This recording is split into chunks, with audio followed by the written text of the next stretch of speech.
Good on, welcome back to the channel. Stephen Howson talking strikers today and chaos about strikers. There's talk about Delap, there's talk about Osimhen, and there is talk about Gyökeres as well. Despite the fact that there is some pretty heavy and probably very reliable links with Osimhen to Saudi. Now, I did a video, The Worry with Osimhen, and I've been accused of being a racismo, basically in the comments of that video since that video dropped. Which I think is quite hilarious. You wouldn't do this if it was a white player like Gyökeres. Please refer yourself to the Worry with Gyökeres video that's out on here. I do a case for and a worry with as long as there's time for everyone that's been seriously linked to Manchester United. I also didn't call him old. Some people are saying that I called him old in there. I said at the end of his contract, he would be nearly 30 or 30. And I don't think that's something Ineos would want. People are confusing the vibe of a video, which the worry with is looking at all of the reasons to not sign someone. That's the whole point of that video.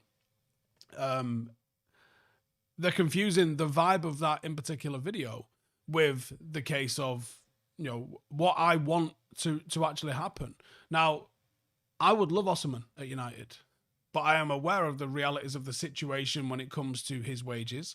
And I'm aware of the realities of the situation when it comes to what Ineos probably want to do in terms of their transfer fees. And I'm also aware of the mistakes that United have made going for players like Osimhen in terms of the big name at the peak of their powers right now, which means that they're probably going to fall off their peak relatively soon.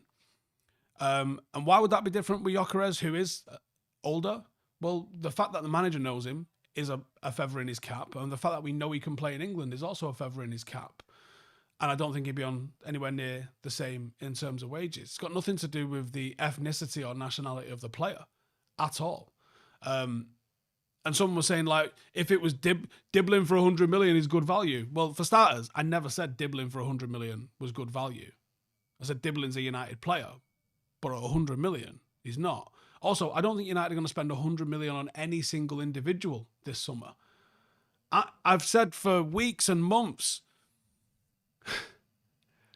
Manchester United are telling staff they can't have soup. I don't think that computes with a window where you go and sign players for 100 million and then build a stadium for 2 billion. All of those things can't be at the same club. It's a very confusing situation that the club is in at the moment. I think they drastically need to cut wages. I think that's why you don't see Marcus Rashford playing for us and why Casemiro was ostracised the second Amorim got here. Linton says, hey, Steve, I've simplified the video for you. We need Osimhen, the end. Look, yeah, I think Osimhen probably would do all of the things on the pitch in terms of just that aspect of him signing for Manchester United that we need. There you go, yeah, the end.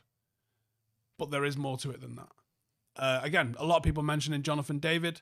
I, again, would prefer, not necessarily prefer actually, but I'll be fine with Jonathan David. I'll be fine with Sesko. Delap, I would, if the reports intensify in terms of Delap, you can absolutely guarantee there'll be a worry with Delap happening because there are plenty of worries with Delap. I mean, I mentioned them on the last live that I did, I think, where I was saying, I think he's better than Højlund in his dribbling and his aerial ability and maybe a little bit in his attitude. Outside of that, there ain't a lot between them.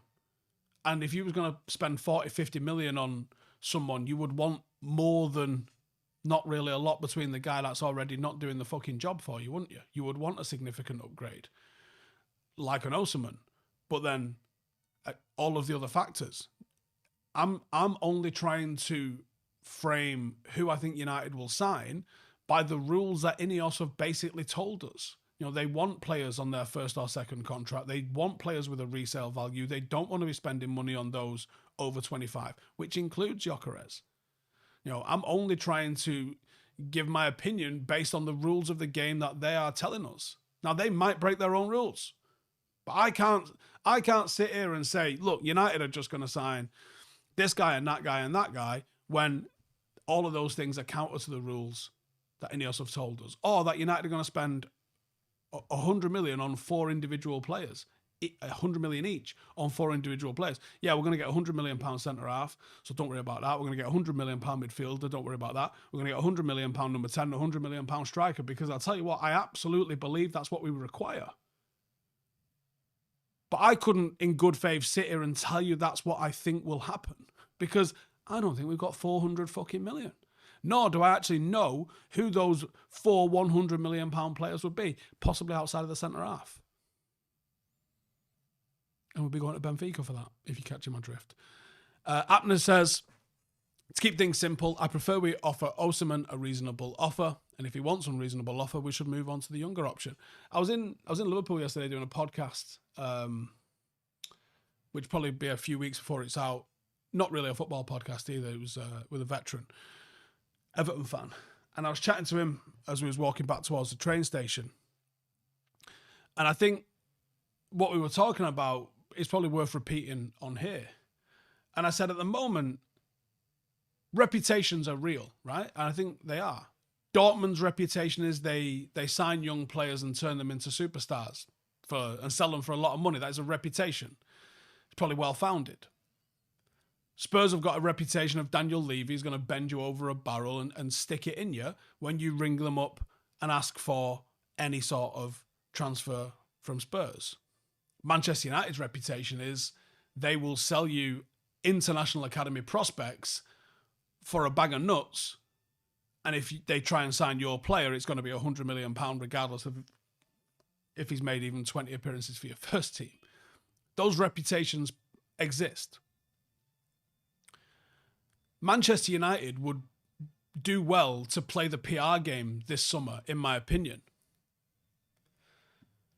Manchester United would do well to be linked with, let's say, even Osimhen, and publicly denounce his wage offer, regardless of whether it's real or manufactured. Manchester United would be very well suited to publicly court players they've got no interest in, publicly be quote prices that they've got no interest in, and publicly tell people that they're not going to pay those prices for players that they were never interested in. Why? To put out the reputation and build the reputation that Ineos aren't messing about. But then they also have to actually do the work. You can't just play a PR game without any reality in it. You actually have to do the work. You actually have to then go and sign some quite astute signings that actually work. And you actually have to play hardball when someone comes in to sign one of your players, like a Garnacho or a Mainu or someone like that might have a little bit of a value associated with them. And you actually have to sit there and go, no, we want X, and get that. That's what you need to do. And Manchester United, I think, would be very well served by spending some time putting it out there in the press. Because look, perception is reality for a lot of people. People go, oh, whatever you perceive isn't true.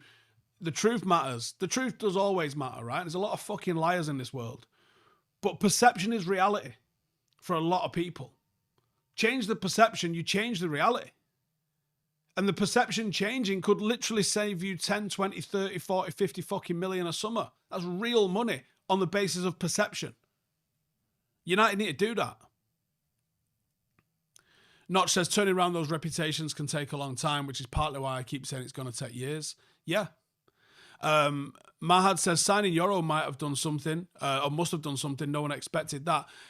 Did something in terms of United managing to get a young prospect, but the talk around the time, again, whether it was perception or reality, I can't tell you, but perception is reality, so maybe it happened, is that Manchester United offers significantly more than Real Madrid.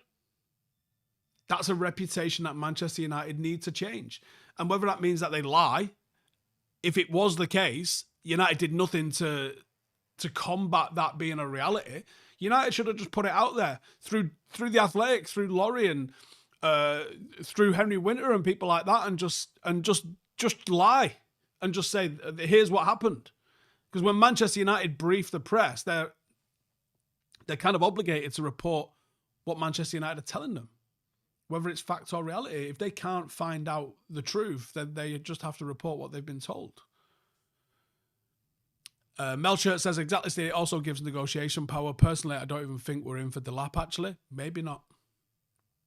Dean says, I like that thought, Steve. Perception needs to change within the club. Serenity says, Delap all day, good, young attitude, prem proven, sell on value. Rusba says, do I think we can get Thomas Muller as a short-term option as an experienced world-class player in a forward position? He's leaving Bayern as a free agent. I like the idea of Thomas Muller. And I like the idea of Thomas Muller being played off in one of those number 10 positions. I think from a tactical point of view, he suits a lot of what we would be trying to do. But from a team balance perspective, I don't think he suits. Who does more for this team, a prime Rooney or a prime RVP? I'll take the one you don't want because they were both sensational in their primes. Abner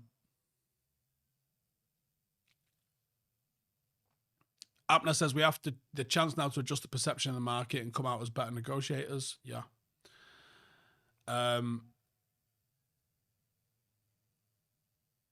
Quasi says, as a public company, United can't lie officially about anything. Right. But I'm not asking the club to put out a statement. I'm asking the club to brief the press. That's it. United can... If you don't think United can and have seeded rumours, you're very naive. Andrew says, Muller would be unreal if he was an additional piece in a good team. He'll end up like Evans, don't play 60 times this season. That's probably the case, actually. I think you're right there. What do I mean from a team balance perspective? Muller wouldn't work.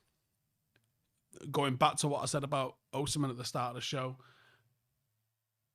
Ineos are telling us what their rules for signings are. And one of their rules for signings is moderate wages.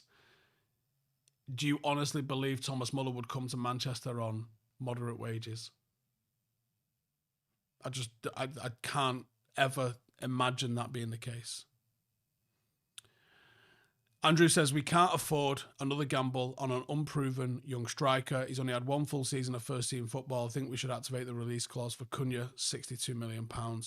On one hand, I think you're right. We probably can't afford to gamble on an unproven young striker. However, I don't know how many viable options aren't a gamble that we could afford. Alex says, if the team is fully fit, we know who Amorim likes and who would do well in positions. What's the starting 11, in my opinion? I don't think we've got a complete starting 11 just yet.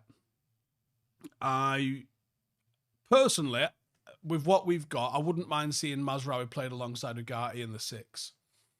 If we had a Martinez, if we had a Euro, if we had a Delap, all fit, all firing, all in form, Mazraoui has to play in this football team for me. You could make a case to play him as a right wing back. Doesn't really get the best out of him going forward. Doesn't really give you the same sort of offense you would get. I'd be tempted to try Ahmad as the right wing back with Dorgu as the left wing back and have 5 defensive-minded players in terms of what you've got with Mazraoui and Ugarte. Now, that's not an ideal. Like we said yesterday, like you wanted a 23, 24-year-old Pogba to sit in that position. Someone who can get on the ball and drive it forward. Someone who's got more range than Mazraoui. I think Mazraoui is an incredibly intelligent footballer, but there's a level of on-the-ball ability that he just doesn't possess. And that's not a knock on him. He isn't a 23-year-old Paul Pogba central midfielder. He's just not. I think he's a guy that could do a very, very astute defensive job alongside a Ugarte. And I think between them and the back 3, you'd have a very, very solid back 5, which means that you've got to get something out of that forward 5. Now, I think you can play Ahmad and you can play Dorgu, and I think that they're pretty good options for the wing-back roles. I don't know where Bruno fits, arguably as one of the number 10s, but I don't think it suits him, and I don't think playing as a 6 suits him. He is a number 8, and neither of the 2 roles that he plays in at the moment in this team are a natural fit for him. Like, he can play those positions. They're just not natural positions for him. I would lean towards playing him off the right-hand side where you might get some more crosses from him as one of the number 10s there. Then it would be a new striker. Then it would be a new number 10, a dribbling number 10 on the left-hand side. I don't think we've got a complete 11. I can make a case for 4, arguably 5 players that need to be signed to make this work. Mahad says Mateta and David seem like the most realistic and pragmatic signings to make with a poor striker market. How much do I think Mateta would cost? Who knows at the moment. Box says, does Amorim's system have similarities to Conte's Chelsea during the 16-17 season? I would have to go back and look, but I think that was a 3-5-2 off the top of my head. I could be wrong in that, though. Would I take Delap at 40 and swap Garnacho for Højlund for Osimhen? I think Osimhen's wages might be a stumbling block. Is Amorim still doing his experiments? What experiments is he doing? David O'Connor says the pace of the Prem wouldn't work for Muller, in my opinion. I think he'd be fine. Notch says when the club doesn't have the budget, we'd expect the idea players aren't out there. Don't expect the ultimate right fit this summer. Yeah. Apner says, am I the only one here who is still confident in Højlund? I want him to be second option but not leave. I'd be shocked if he turned it round from here. I mean, I want him to, I just don't think he would. Michael says, might be old news now, but do I think there's anything of the rumours of us looking at some of the young kids in the Championship? Yeah, I think that'd be a good option for us, to be honest. I think the strike rate, especially for strikers, weirdly, and no pun intended there, I think the strike rate for success for strikers that can go and score goals in the Championship and then seeing them score goals in the Prem. Look, I mean, when Ivan Toney came up, we were saying to you, just go fucking get Ivan Toney. This fucker scores goals. No one took the gamble. No one went and got him. And what happened when he came to the Premier League? Fucker scored goals. He was great. From the second they got promoted, he was a threat. And he was always a threat. I think if you go to the Championship, now, there has been people who came up and didn't score. But I think the strike rate is probably better when signing someone from the Championship than when signing a striker from either France or Germany. Andrew says we need some pace in our signings. Never seen such a slow counter-attack as we saw against City. I agree on that. I think the physical threats in this Manchester United side, they're not big and they're not hard. Colm says no one took the gamble. Lol. No, yeah, good point.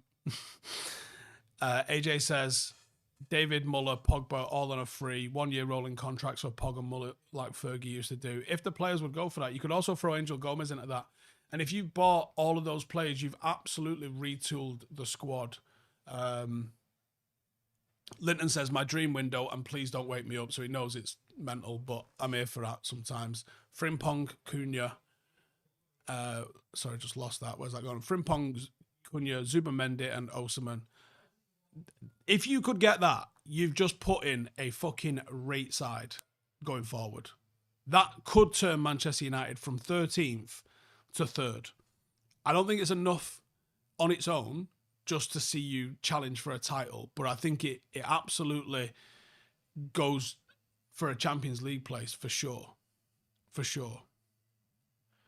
Apner says, would it be wrong to prioritise squad numbers over quality this summer? Yes, because ultimately, whilst you need depth, a team fails on its weakest links rather than the strengths of it. So you have to raise the floor of the team. Andrew says, not picking up the phone and asking for Angel Gomez would be criminal on a free. I agree. At least to figure out if he'd be interested or not, which we may or may not have already done. Quasi said Zubimendi is weak as piss, too lightweight for the Prem, and we saw that when we played them and bodied him. If you had other bigger boys alongside him, I think he'd be sound. But that's the problem, is that you couldn't have, like we was talking the other day about even Ugarte, Angel, and Bruno. Oh, it's getting run over at set plays. Like you need some fucking, like, look how important set plays have become this season. You need some men. What you need. Anyway, I'll go into the actual topic of the video. What are we, 20 minutes in? And I'll get you the news that I've neglected to give you. So the news outlets are in a chaos this morning. Loads of contrasting stories on what United plan to do in the summer. I like that because it means no one's got a handle or been briefed on what United are doing. But one thing that they are quite sure on is that United want to bring in a striker. So ESPN, MEN are reporting that United have decided to prioritise Delap over Osimhen or Gyökeres. Stan Collymore believes that Forest are more appealing than a switch to Old Trafford. On one hand, if they get Champions League football, he's probably accurate, but I don't think people would be going to Forest for what is, let's be honest with ourselves, likely a flash-in-the-pan season that might see them 7th or 8th and in Europa next year, which is still mad success that they probably didn't anticipate. But I think that on a long enough timeline, you would sign for Manchester United over going to Forest, in my opinion. And what he says is, if I'm Delap, I would not join United this summer. I think they are not a credible enough team at the moment in terms of competing next season. Maybe they can do it in the Carabao Cup or the FA Cup, but they certainly won't be able to do it in the Premier League. Instead, he should be considering joining someone like Nottingham Forest. The problem is when you see a team with Forest, with where they've come from, the budgets that they've got, it's very difficult. It takes a long, long time to establish yourself as a top 5, top 6 club. What's more likely to happen, and we've seen the trends of this when you do see one of the top 6 drop out of even the top 10, which has happened in the past, especially with Chelsea have had some horrendous seasons. Those top teams do find their way back in there, and we've seen teams come into the top half of the Prem and then fall straight back out of the top half of the Prem. Whether that was Leicester when they won it, whether that's Southampton when they had a bit of a run at it. Everton had a little bit of a period where they was challenging. What's more than likely to happen with Forest is that they have a great season this year. They get in the Champions League. They probably stretch a little bit too far. They struggle with the added pressure next year and they fall out. But they might end up as a top 7 or 8 club, but sticking around inside the Champions League, I would be very, very surprised if they're going to be back-to-back Champions League qualifiers. Stuart says, would strikers want to join a project? Yeah, I think United on the phone still gets people to answer a lot. Matthew says, was it a mistake to sell McTominay given he scored goals last year and probably could have done a job this year as well? Amorim could have done with an option for sure. I don't think McTominay works in a possession-based side. Would he have worked as perhaps one of the number 10s for his pressing, his aerial presence, physicality, and that weird knack of scoring goals that he's got in a 3-4-3? Maybe he would have done. And the same way maybe Alanga would have done. But realistically, holding on to players like that are one of the reasons why Manchester United have not quite hit the heights that we want to be hitting. Are they better than what we've got? Yeah. Are they good enough to get us back to being champions and title challengers? Personally, I don't think they are. So it's one of them, innit? Andrew says, Forest will be killed by having to play twice a week next year. They overachieved this year. Look what happened after Leicester won the league. Yeah, going from 1 day a week to 2 days a week seems to be absolutely catastrophic for teams in the league. What's my priority after a striker? Says, and for me, I'm thinking we need a strong box-to-box tempo setting 8. Not necessarily say box-to-box. I think Ugarte ticks that box for us, no pun intended. I think a tempo controller for sure. Either a Carrick or someone that gets on it and drives it forward a little bit more. Where would I say Shea Lacey fits into Amorim's system? On the right-hand side as a number 10, perfectly, actually. But he's very, very small. The wrap-up heaven says, thank you, Howson. 2 things can be right. I think that means, would McTominay be better than what we've got? Yes. But, was it the right thing to move him on? Also, yes, probably. Why is no one talk about signing Isak? Probably because we haven't got the fucking money to be signing Isak. Like, Newcastle have already slapped, absurd price tag on him. And if he goes, he won't be joining United. If he goes, he'll be joining, by all accounts, Liverpool or maybe even a bigger club than that. Andrew says, McTominay playing as a number 10 position here would be unbelievable. All he did was arrive in the box at the right time. It was stupid to sell him for so cheap. But he didn't fit into the system of our manager at the time. And that's where having a director of football that knows the longevity of what a manager's doing and a team that plays to a certain style is effective. Pedro says, good morning from Rio de Janeiro. Go on, depress us. How hot is it out there? Christopher says, are we getting the news anytime? He's like, I'll give you the news. I'll give you half the news at least anyway. The MEN have also indicated that United have made an offer for Osimhen, and he is open to joining despite the likely absence of Champions League football at Old Trafford next season. That is what the MEN are saying. Formerly great local newspaper, now disreputable online blog, but that is what they're saying. And then there is outlets in the press that are running a story that United are prepared to offload Højlund on loan if rivals cannot splash the cash for him, potentially to help back a deal for somebody like an Osimhen. That is what the news is. That's what's being said, on top of what we said earlier, which is that United are seemingly prioritising Liam Delap. Daniel says, good evening from Indonesia. Good evening. Akbar says, need a better right wing back than Delo. Thoughts? Agree. And that's where, as I was talking before and I was talking about the 11, I could see Ahmad used there. I think he's very effective there, wins his duels, battles hard. I think he works quite well in that area. Step says, does Fletcher, I presume he means Jack Fletcher, have a chance in that role next to Ugarte? He needs to do deadlifts all summer like it's his fucking job and see where he lands next year.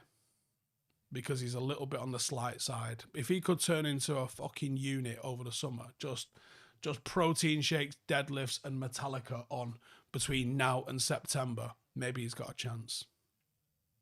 Mushfiq says, would Ibrahimov or Swaits be better as a tempo setter, at least on potential? I think they're both probably a touch further forward than that. Glenn says Ahmad has looked best at right wing back.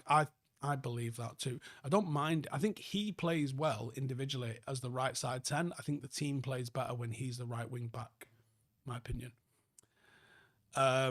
We haven't, or I haven't, I'm sure everyone else has, but I haven't really covered the 13-1 win against Leeds. I didn't watch the game. What was I doing at the time? I think we was playing at the time, or we was certainly warming up at the time, so I didn't watch the game. But I think it's well worth us taking a moment there. JJ Gabriel getting on at 14, becoming United's youngest ever player in the under-18s, sensational, and scoring.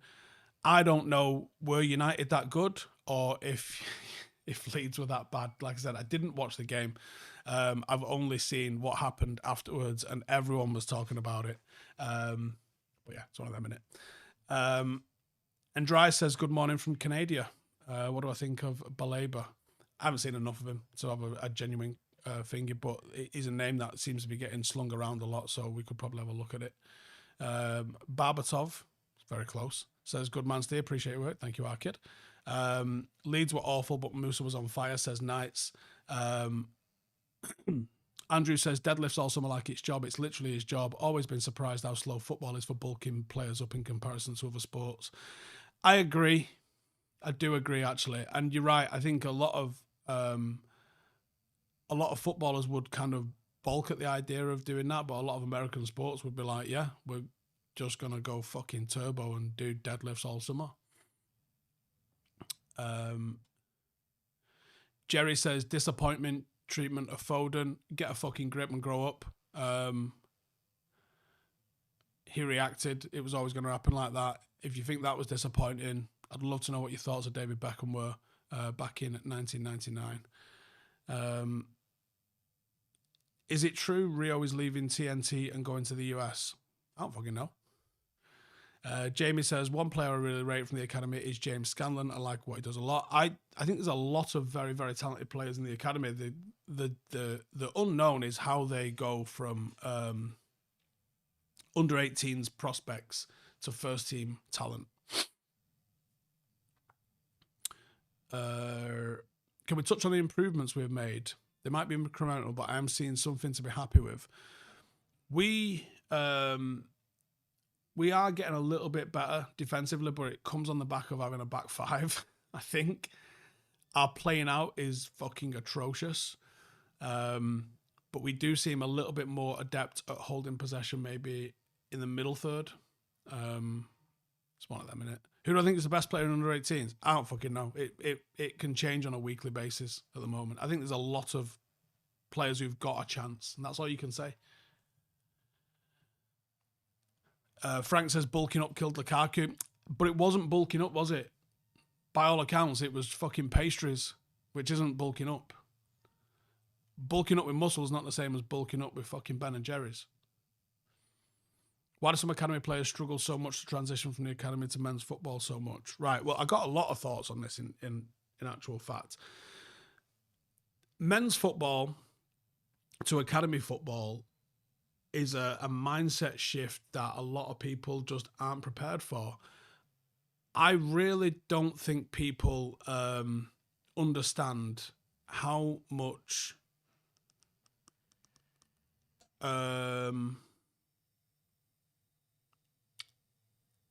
academy players are mollycoddled and looked after, and how many yes men are around players of that age, and how many people are almost told that they've made it just by being so under 18s.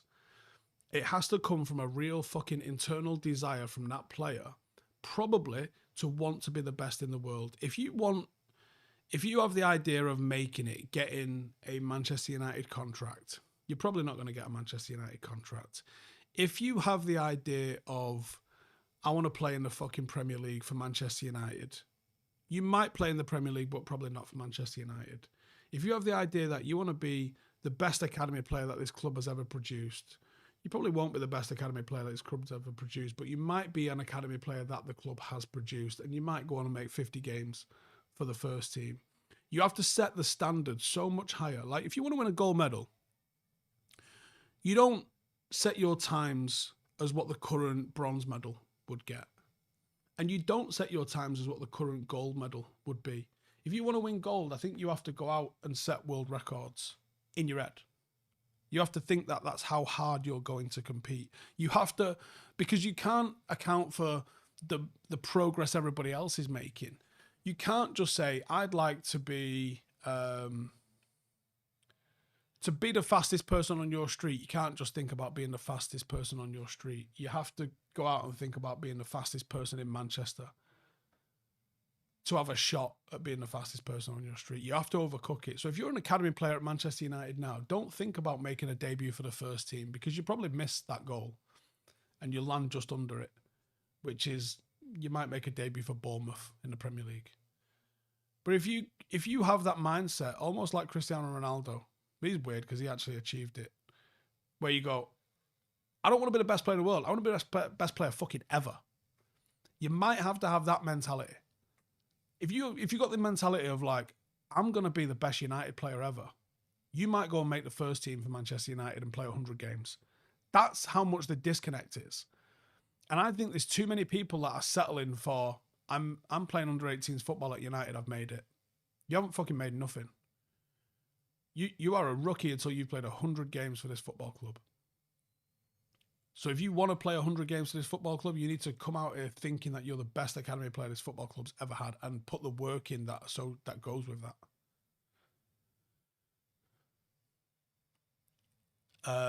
Box says maybe it's worth having a punt on Rooney. Badgate, yeah, I do like him actually. The ACL injury is an issue. For sure, you're going to have to see him play 30, 40 games on the back end of that, I think. Ridwan says, Lukaku has still scored 400 goals in Europe's top 5 leagues. Top numbers. Yeah, it's mad in that we considered him a flop. I'd love a flop like him at the moment.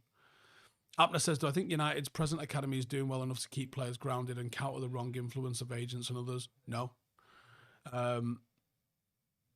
Theo says, is it so weird Mike Phelps is a weed farmer now after retirement? No, not sure. Kelly says, have you noticed how we create to set up first-time crosses from the right to catch out defences? It was working against City, makes sense why we got Dorgu, he's good in the air. I think what we don't have is the movement in the box for that to be effective. What sort of level is Dango going to come out as? If I could accurately predict that, United would be paying me a lot of fucking money. Christopher says, what you're describing is exactly what's wrong with Garnacho. I disagree. There's one thing having the mindset of you want to be the best player in the world, but then is he doing that work? These two things come hand in glove. You can't just sit there wishing to be the best player in the world. What evidence have you got that he's trying to be the best player in the world? Because for me, the best player in the world is testing and adjusting constantly, is looking at their game tape and is going, right, okay, what did I do right and wrong in that game? And I'm not seeing the difference and the growth in his performances in the last 2 years, the last 130 first team games that he's played, to make me think that he's going away looking with a critical fucking eye at what he's doing and how he's performing, and then going to put the fucking work in on the training ground to get those things correct. As he added a trick, as he added an ability to go round someone, as he refined his finishing, as he improved his weak foot shooting, as he improved his crossing, as he improved the timing of his through balls, fucking no is the answer. So you can all wish to be the best player in the fucking world. Who's going out there and putting the fucking work in sensibly to do that?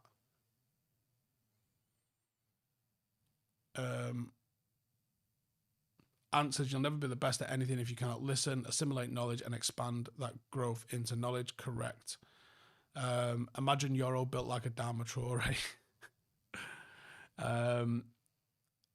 Step says Garnacho feels similar to what we said about Pereira, but he was only ever needed off the bench.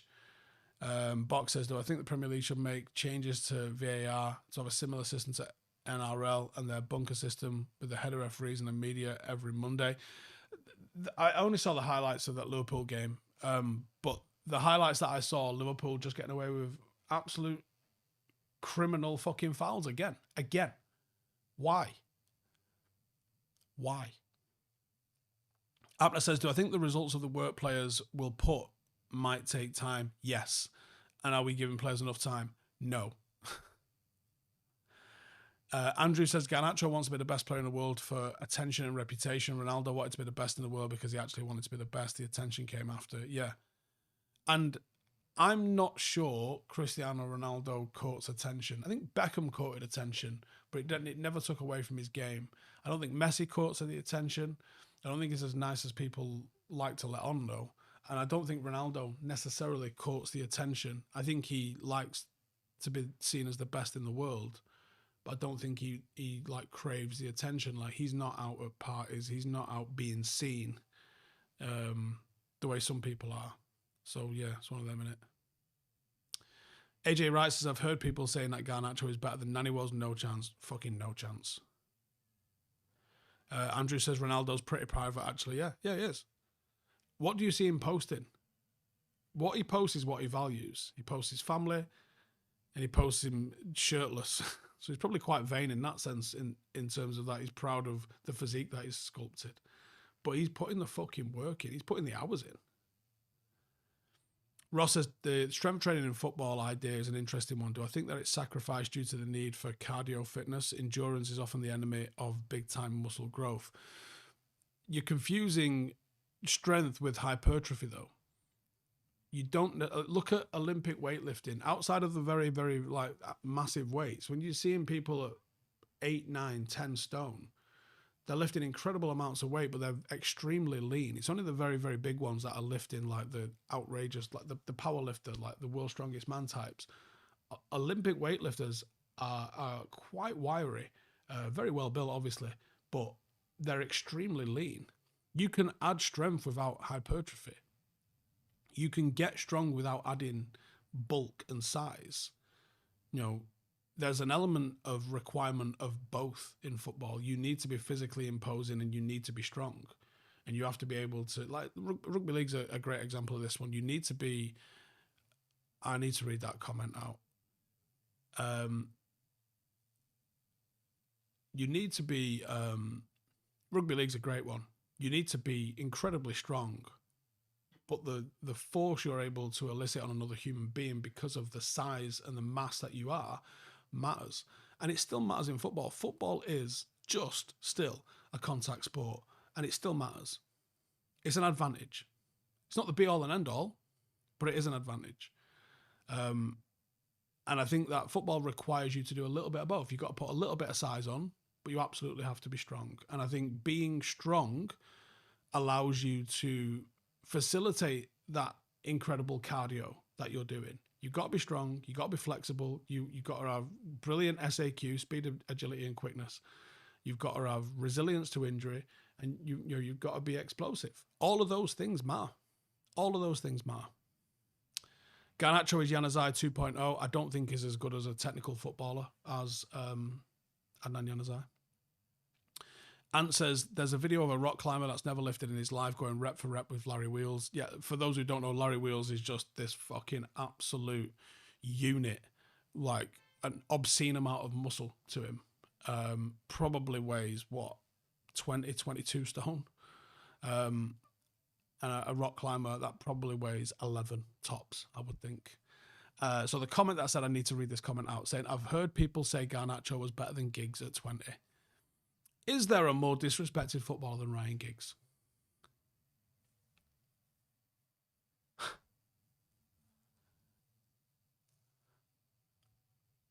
Andrew says, I've got a background in sports science within pro youth rugby and pro ice hockey. The level of gym maturity in the highest level of football always amazes me when we see behind the scenes videos.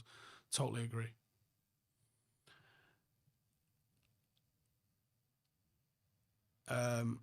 AJ Wright says, I went through our current team against Ollie's last squad, and I think the only new signing that got in was Maz.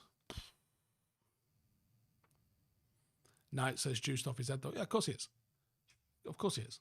We're talking about Larry Wheels here. Of course he is. But at the end of the day, he's still ridiculously fucking jacked and strong.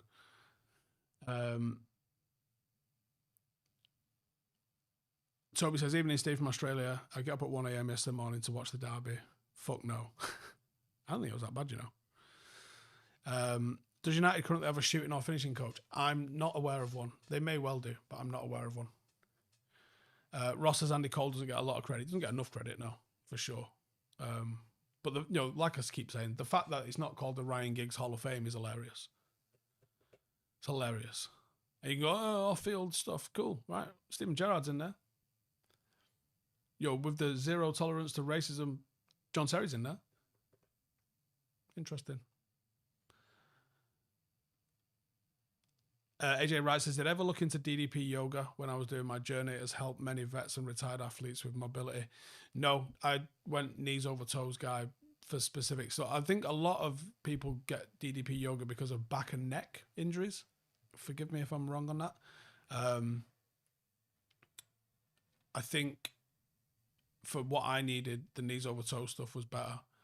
I'm amazed with playing rugby, life in the military, and being fat for a decade, that my knees are in as good a shape as they're in.